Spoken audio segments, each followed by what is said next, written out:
Welcome to the Self Love Letters for Everyday Superheroes talk show, the talk show and podcast where we transform generational well being one visionary at a time.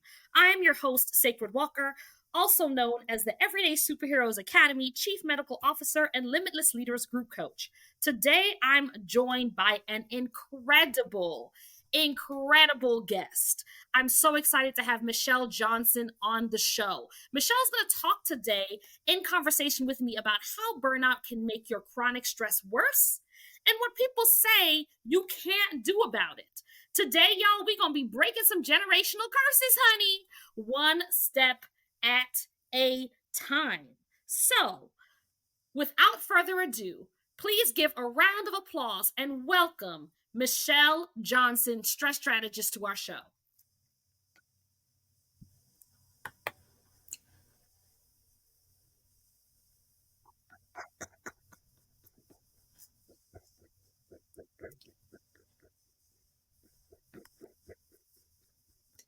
Hey, hey, hey, I'm so excited to be here.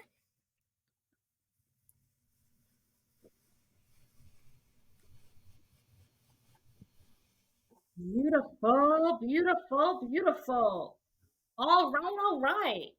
So, we're about to get started and dive into our amazing topic where we're going to be doing a deep dive into looking at the ways that stress sometimes impacts our health and oftentimes the misconceptions that come with it.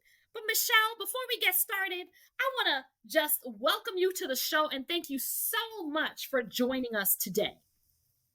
Listen, I am so excited. I said so excited to get into this topic today. Thank you so much for having me. Absolutely. So, before we get started, we're going to ask a question that we ask everyone who comes on to the show.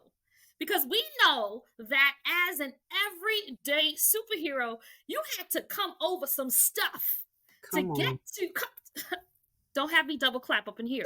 We have to get through some stuff in order to get to where you are today. So, if you could choose a love song that Mhm. can describe, maybe you were writing a little self-love letter to yourself about some things that you moved through. What would be that love song that would describe what you came over so that you can be the success strategist and the stress strategist that you are today? So I thought long and hard about this question. And what came up for me was So High by John Legend. Mm. It's not one of those common songs that you hear often, but it talks about how I see new possibilities every day, that I've been proven that the fantasies of love can really be. And what has happened is getting over the muck, the crab in a barrel mentality, the scarcity of mind has brought me so high, so high. And so I think that's the love song I would pick. Beautiful. I can see that. I can see that and I can hear that.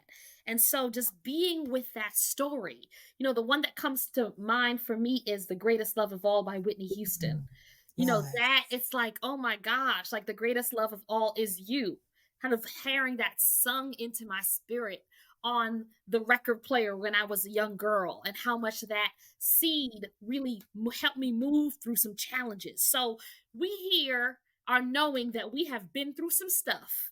We've overcome some Yes. obstacles so that we can soar. So tell me a little bit about what you're passionate about and tell me a little bit about how you came into working in the field before we go ahead and dive on in. Absolutely. First of all, happy Mental Health Awareness Month. I know for Yes. many of us, May is the time to really, really get to talking about wellness and well being in the mental health space. And in fact, three of the five urgent Surgeon General docket items are pertaining to mental health right now. And so I know it's urgent and on everyone's mind. For me, I came to working with and coaching in mental wellness through my own experience as a patient and as a provider of medicine. So I'm a physician assistant in family medicine. And what I saw is about 4 to 5 people who were coming in for some sort of physical ailment would start crying with me about what was really going on with their stress, with their mental well being, and how that was affecting their body. It stopped me in my tracks when I saw the statistic that 77% of the reason why people come to the doctor's office is because of stress related or stress exacerbated illness. Mm, absolutely. 77%. Absolutely. And that was before COVID. That was a 2016 statistic. And I saw it every day in my office. I saw the impact I can make by addressing stress, addressing the record keeping that the body was doing, because that's all the body is doing, is keeping record of all those mental and physical stresses that we collect on a day-to-day basis. And it was happening to me. I've survived 21 years of chronic pain, day by day, having to get up and crawl to the bathroom when I couldn't walk, falling asleep between traffic signs because I was so exhausted, and focusing in on, hey, why is my body holding all this stress, has allowed me to be pain free for the last 2 years. So I know it works.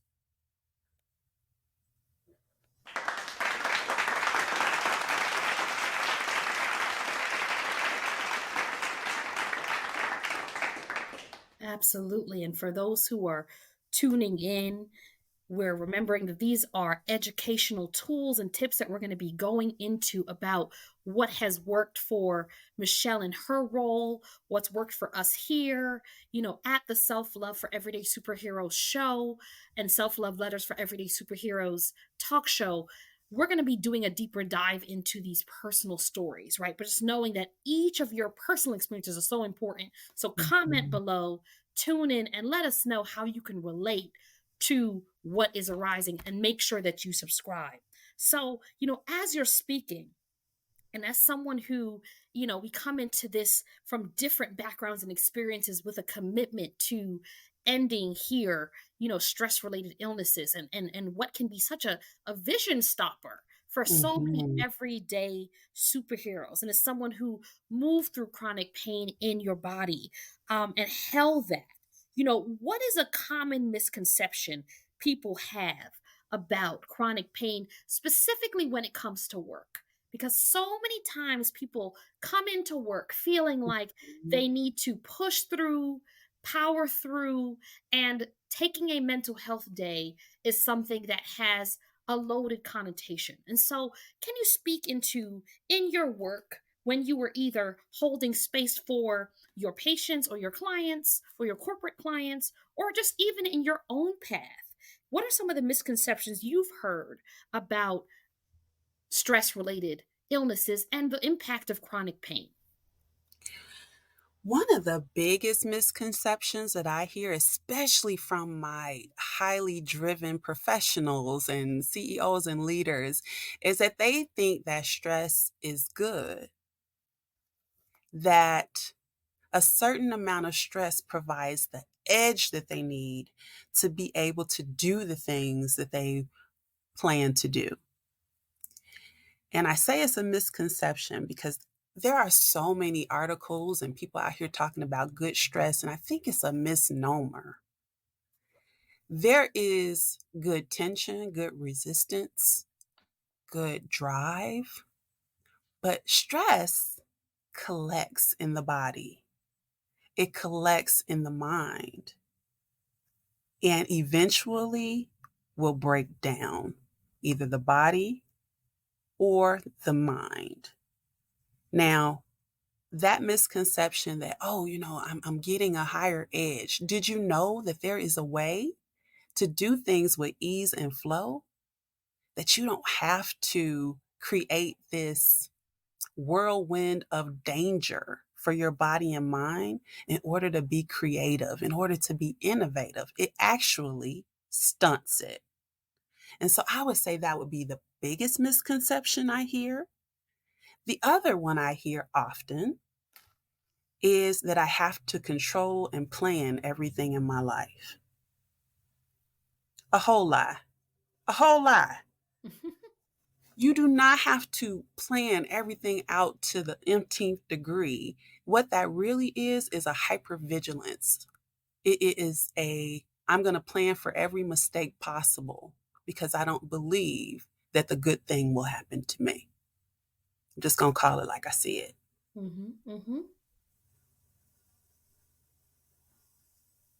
So let's take that in for a moment, right? Mhm.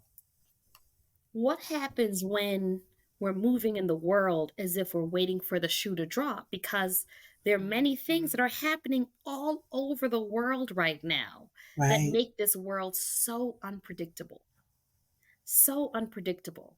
And so, I like to always bring it back to how are we holding things in our hearts, and what are the ways that we're moving through creating our own blocks for ourselves, for our Mhm. clarity, and blocks for ourselves from being our most confident self. And I think you're really speaking into this, right? That if we are in a world that can feel very disruptive, and there's so much on the news and there's so much happening, and if that's where the mind gravitates, and then we Mhm. have this voice inside that says, well, you know what? I'm not quite sure if this is going to work out in my favor, depending on my history, depending on my trauma history, etc.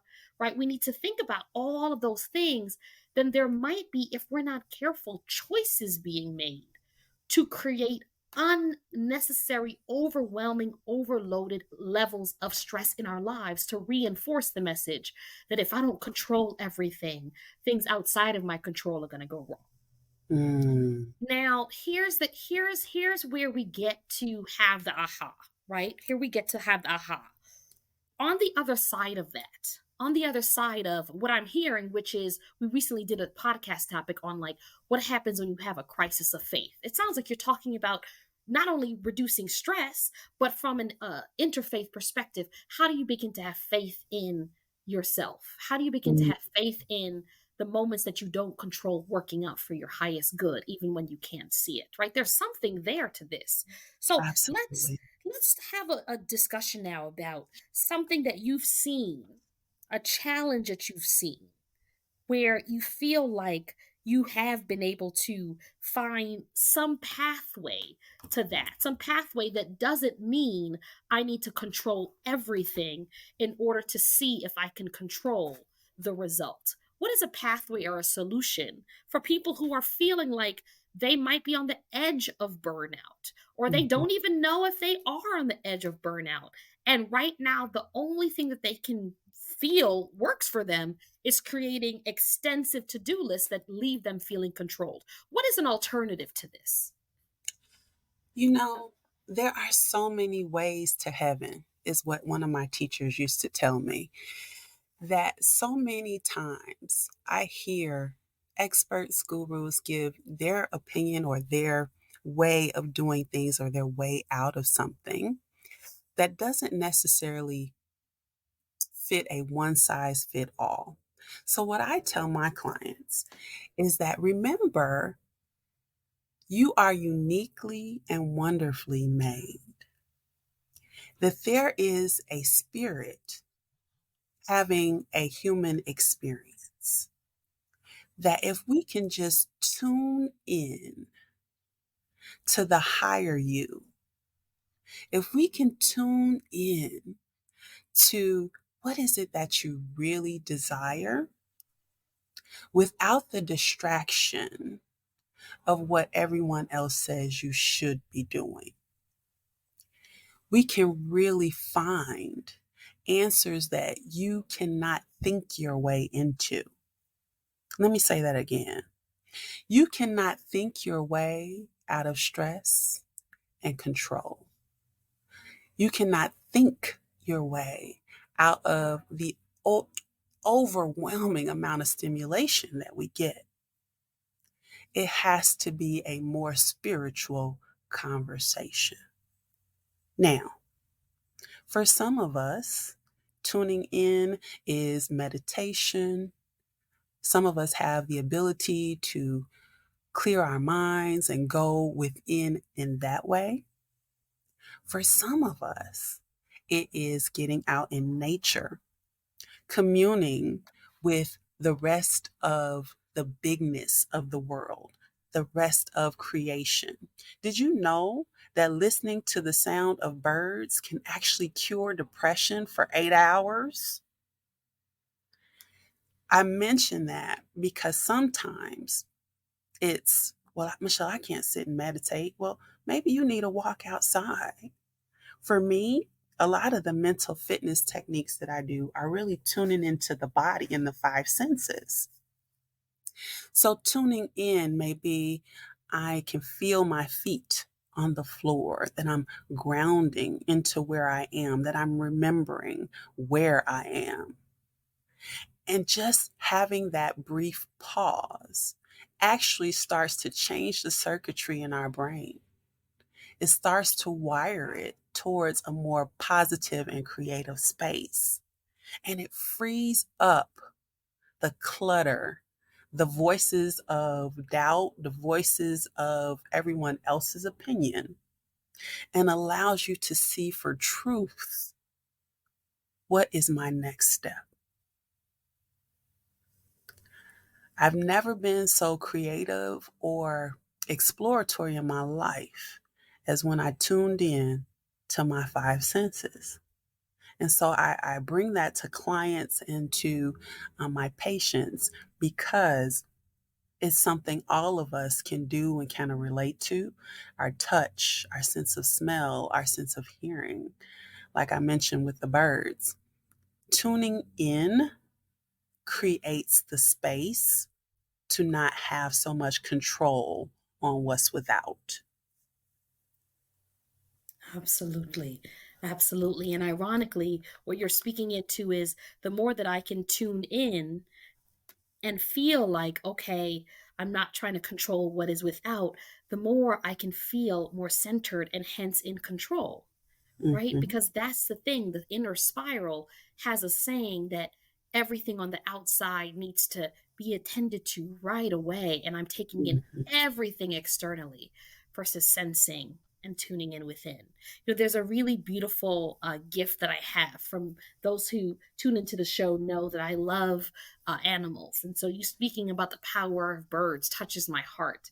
And I have mm, two fur babies amongst many of the beings in my life. And one of the things that I find is so beautiful is that the cat's purr, if you mm, literally have a cat near you and your nervous system is feeling overstimulated, the part of your nervous system that your heart is beating quickly and you're feeling tense and you're going into a bit of a panic, why they created emotional support animals is because the purr can literally help to calm your body down. Just having an mm, animal near, right? And so these are beings that don't speak, like I like to say, human English, although I think one of my cats can. For those who tune in, I'm like, wait, you know everything I'm saying, don't you? But there's something about the presence of being able to be still. Now, here's the thing, though. Here's the thing that I'm hearing, from several in the background. As I'm speaking now, I'm hearing several in the background, leaders in the health and human service say, "But wait a minute, my panels are overloaded. But wait a minute." mm-hmm, I have, to make sure that I meet with all these people throughout the day. But wait a minute, how many times do I even get a chance to ask a patient who comes in to meet with me or to ask a person who comes into our office, what's going on with their personal life, what's happening with their stress, right? That these are conversations that people don't often incorporate if you're not careful because there's no time. So, mm, can you speak into a tip, a practical tool that listeners who are tuning in, can implement when they feel as though their day is so inundated that it can be hard just to catch a moment, in addition to, of course, bringing someone like you in to be able to transform the company culture and be able to, have us look at how cultures can really shift. But what is a step that they can take just within what is within their immediate control as a step one?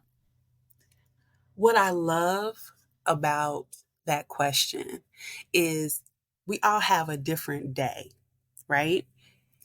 But we all set up for our day and we all break down at the end of uh, which I don't want to say break Like down, but decompress, yeah, at the end of our decompress at day. the end of our day. Yeah. Hmm. And so if we already know ahead of time, my day is going to be a monster.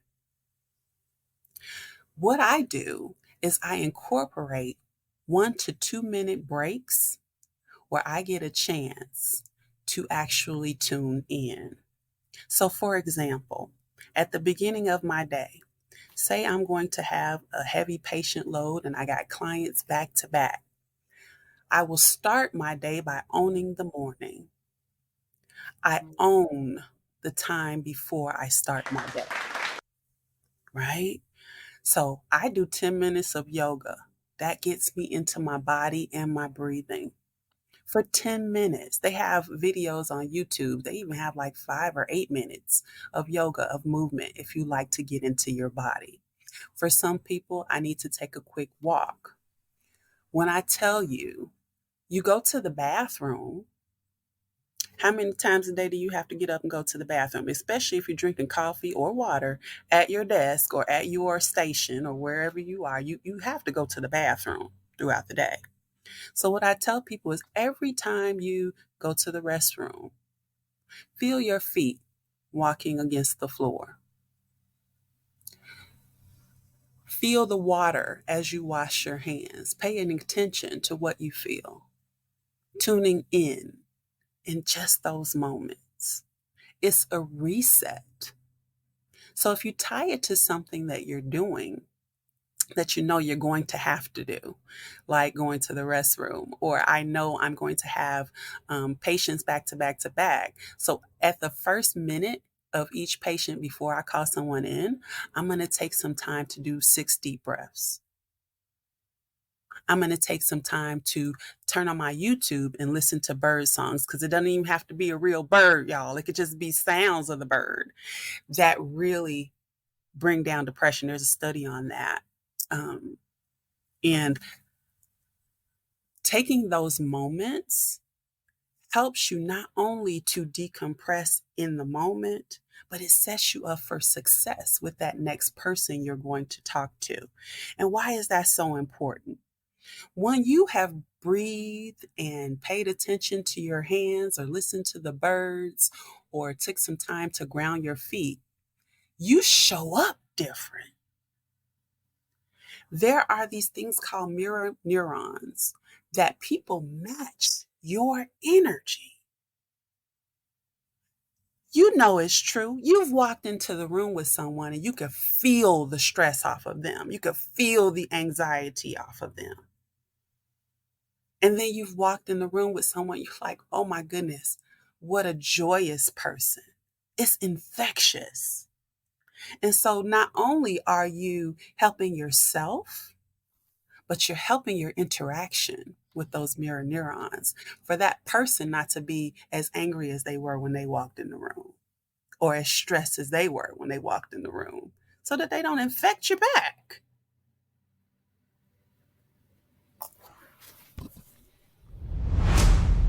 Absolutely. So this is where we get to land in and take in what are the ways that we are mirroring or reflecting what are we wanting to call into our lives?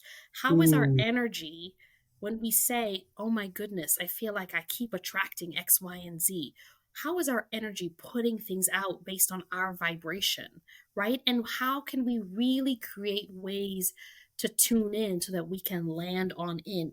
Something we talk about in the Limitless Leaders group coaching program is ways of doing sacred walking. I happen to walk every morning at around 5:30 with my walking stick and be intentional about putting one foot in front of the other.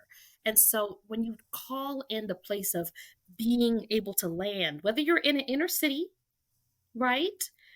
Or Mhm. you're in a rural environment, I'm really hearing you calling in this mindful moment and giving some real tools and tips for those who are tuning in to be able to carve out.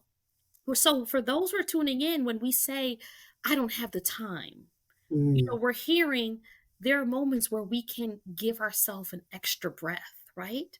Because Mm. that power of that breath we have learned literally and symbolically, right? No one should ever be able to take from us, right? So now we get to invite in a couple of breaths so that we can get to the next thing, and from there have that clear mind, be able to tune in more, be able to be actually more productive. And I'm so excited to see all the research that's coming out of the World Health Organization that finally acknowledges the Mhm. impact of the ways that burnout can really tie hand in hand to physical pain, and the way that it can also tie into the workplace. So we've gotten some practical tools today. We've gotten to touch in.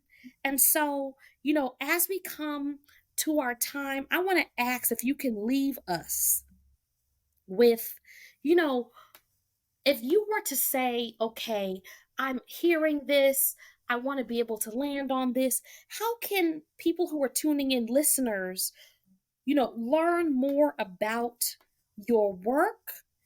Or maybe what is the ideal contact that they can have to put you in touch with so that they can further be in communication and conversation with you?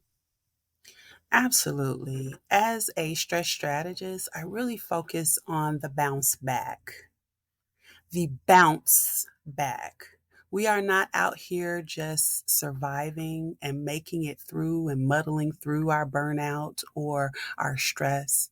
We are bouncing back to be more creative, more innovative, and more courageous than we've ever been. We are actually rewiring our brains. And so I often coach with one-on-one with leaders, but I also do a mental fitness boot camp where we can get into a 6-week intensive on how do we actually do these little exercises throughout our day and really train our brain to go to the positive place. And in order to get in contact with me, more than welcome to reach out via email, Michele at thepainfreepa.com, or on my website, www.thepainfreepa.com. And that's Michele with one L. I always love to hang out on LinkedIn. So if you're there, don't hesitate to DM me, Michele Johnson, the Stress Strategist. And what really I would like to leave people with is this doesn't have to be something that we carve out extra time for, because a lot of us are short on time or we think we're short on time. I'm going to help you buy some of that time back. Because really, when you tune into these practices, you are so much more innovative, creative, and available to hold space in ways that you never have before. So if you have clients, you have patients, you have people you work with, incorporate these tools into the beginning of your meeting. Maybe we do a couple of deep breaths and ground ourselves before we even start our communication. So you get some and they get some. How's that? Absolutely. Right? And all a strong tide sure does rise all boats, right? So we get to rise together in that way. This is so powerful, and you know how to stay in contact, and you also see more information in our show notes. And to our listeners who are tuning in, you showed up on purpose for a purpose, and you are here and you've stayed until the end of the show. Comment below, let us know how this resonates for you. Leave us a review on sacredwalkerspeaks.com. And when you do so, you will be entered to win. We're doing something new, y'all. The first 25 people will be entered to win a $25 gift card, right? So go ahead and put that up. Mhm. And if you're interested in sponsoring the show, please do reach out to us at support@sacredwalker.net, or reach out on LinkedIn at Sacred Walker. All right. So, Michele with 1L, as you heard here. Thank you so much for bringing insights and being able to bring what is resonating so that we can make sure that tomorrow's leaders do not burn out today in support of their brilliance. Yes. Until next time, here on the Self Love Letters for Everyday Superheroes talk show, where we transform generational well being one visionary at a time. Breathe in, y'all, the love, and let go of what no longer serves you, because when she remembered who she was, the game changed. Thank you so much for joining, and I'm your host, Sacred Walker. See you next time.